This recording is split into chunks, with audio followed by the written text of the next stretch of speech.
Isn't it the coolest thing when somebody comes up to you and says, hey, I've got a gift for you? And you can see so much excitement in their face because they've thought about you. They've got something specific that they know you would like, and they're just super excited to give it to you. Well, we can give those kind of gifts to God too. So in this video, I'm going to unpack what they can look like, how you can give God a gift that will put a huge smile on his face today.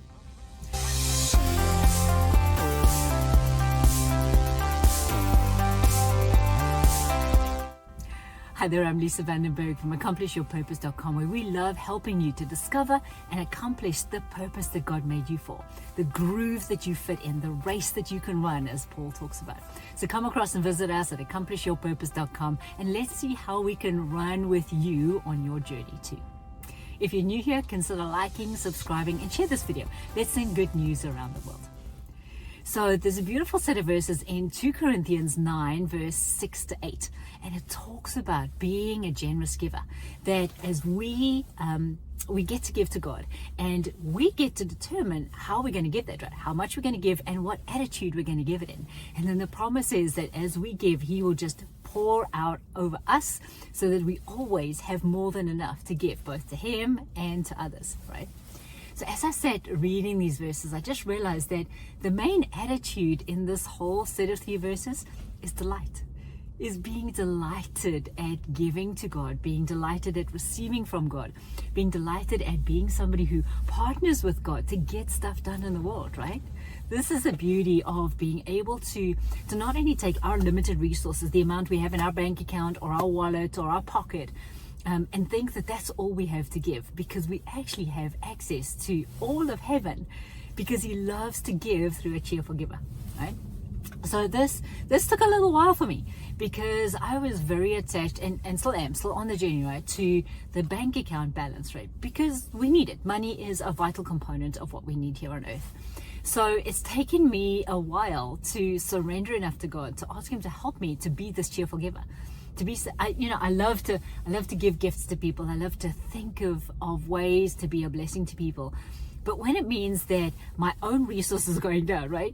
Whatever, there's $100 in the account. When those resources are going down and it's getting close to the end, and you're realizing that you might need some of that too, then some anxiety can start to happen. So I said to God, will you show me what this looks like? Will you show me how to be cheerful?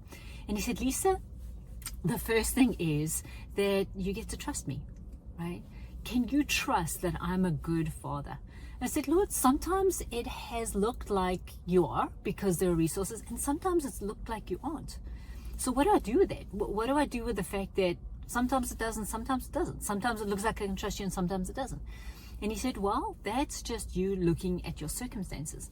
When you realize how much I love you and how much I am invested in helping you to do what I sent you to earth to do, helping you to exactly discover and accomplish your purpose, then you'll know that the resources are always there. They might just not always look like money in the bank account. I was like, okay, Lord, all right. So I can trust your heart that you're a good dad and you're on my side and you want me to do what you sent me to do, right? So you're going to provide. But how cool is it that the second step is that I get to look at this is not only from the point of view of my bank account, but also of the point of view of provision, of like, how are you providing for me to be able to do this, right? That's the second part. And then the third part is, as we trust him, as we begin to look around us with this expectation of seeing the goodness of God, then the natural result is that we get to delight in being part of his system of giving and receiving.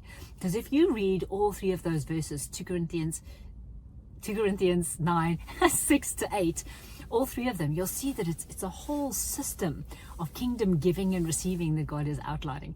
And the truth is that the desire of his heart is to give you so much that it's overflowing, that you always have enough for yourself and to be able to give abundantly to everyone else. So I encourage you to go and sit and read those 3 verses through and sit and talk them through. Say, Lord, what do you mean by this? What does this look like? How does this work out?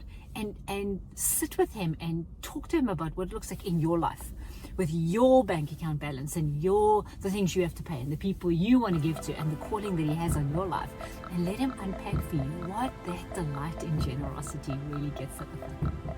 So come across and visit us at accomplishyourpurpose.com.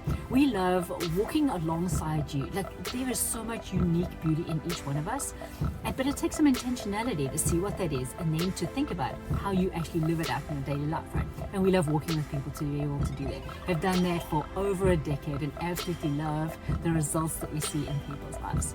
So, as always, Jesus is inviting you on this adventure to delight in generosity today. Will you accept? Bless you, bless you, bless you, and I'll see you next time.